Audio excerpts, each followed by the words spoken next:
Happy Christmas, everyone. Today I'm going to be answering three questions.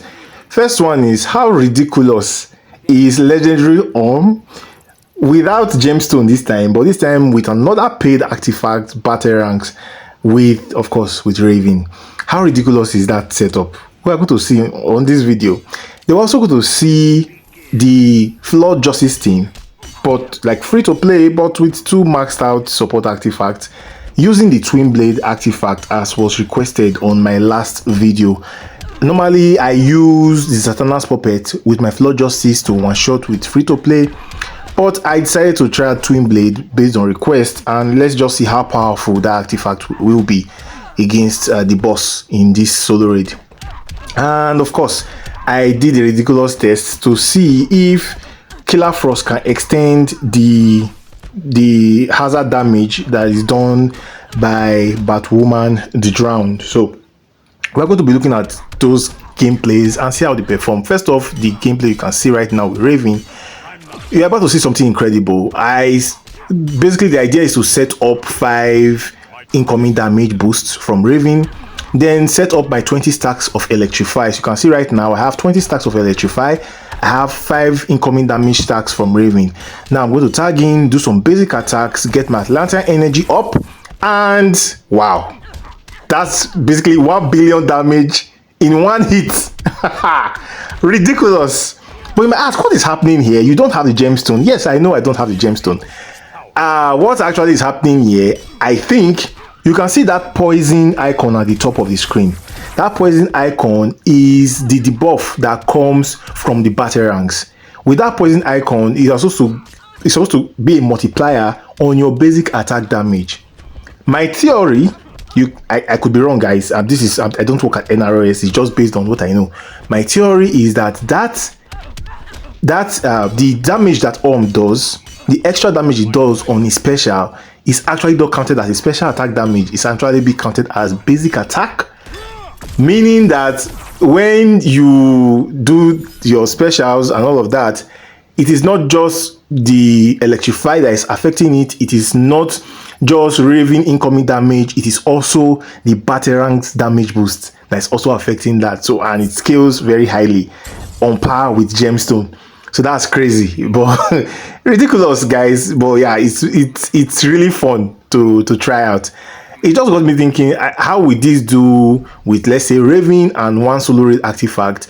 Also, how will this do with no Raven, 2 solo raid artifacts, with just the battle ranks? I don't know. I've not had the opportunity to try it. I saw a video of someone doing it.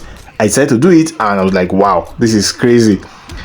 Like I said, the only disappointing thing here is that you need, at least as of now, you need Raven. Or maybe if I try it out without Raven, maybe, I don't know, maybe something good might happen. I don't know, but I think it's worth a try, and I will be do some tests around this without Raven. But this just shows how crazy. But I think even with Raven, if you have 1 solo raid maxed out artifact, I think you are on course to do a whole lot of damage, probably even yeah, definitely one shot, because that 1 billion in one instance, it should mean that you probably do a bit less, to probably take a bit more time, but with just 1 maxed out solo raid artifact, I think you are set.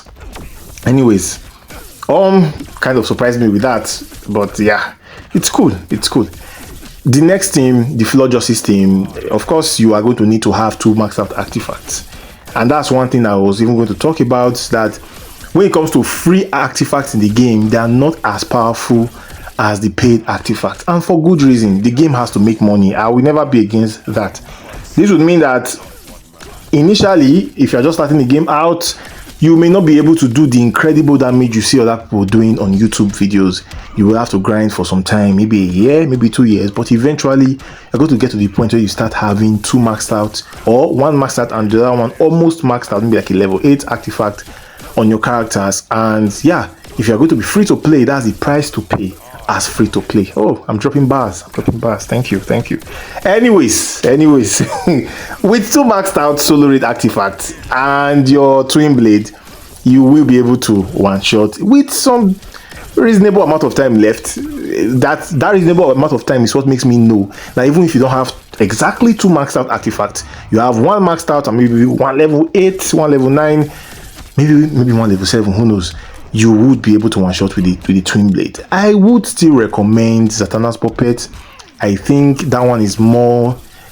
I think like if you have both a maxed out Zatanna's puppet and a maxed out twin blade, I would probably say go for Zatanna's puppet, because I think you even have more time with Zatanna's puppet. This match would be over in, let's say, 2 minutes and 10 seconds, 2 minutes and 20 seconds, but this match was over in 2 minutes and like 40 seconds. So there's a difference. Zatanna's puppet is still the more powerful one, but it's good to know that if you are in a situation where your Zatanna's puppet is not maxed out and your twin blade is maxed out, then yeah, you can just use your twin blade with the same setup with 2 highly leveled up artifacts from that solo raid, and you'll be able to one shot. This is really good. I loved it. I love to see more free to play damage dealing team, although for a lot of them you need to have high level artifacts, but like I said, it is the price to pay. Anyways, that's about it for that. The final one is should I say silly challenge, a silly thought that came to my mind. I was like, yes, the super move of Killer Frost is going to extend, and not just extend, we're not just saying like a 10% extension, or no, it is actually going to double the time of your hazard dot damage. So I was like, does this apply to every character? Does it apply to only legendary characters? I don't think it says anything about legendary characters for that passive.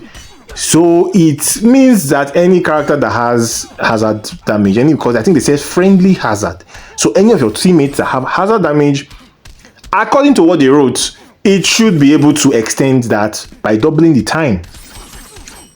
Hazard is about 17 seconds, if I'm not mistaken.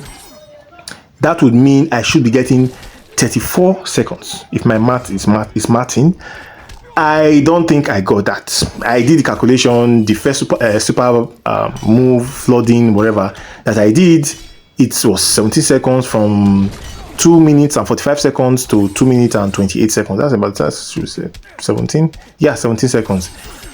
Then the second time I did the flooding, I calculated it and it wasn't 2 minutes and it wasn't, I didn't get 34 seconds. I noticed that it was still going at the rate of roughly 1 bar was going at the rate of 2 seconds, and there are 10 bars. So like basically the rate was the same thing. It didn't seem like I didn't get the full time, but it didn't look like it was extending it. Yeah, the rate was basically the same.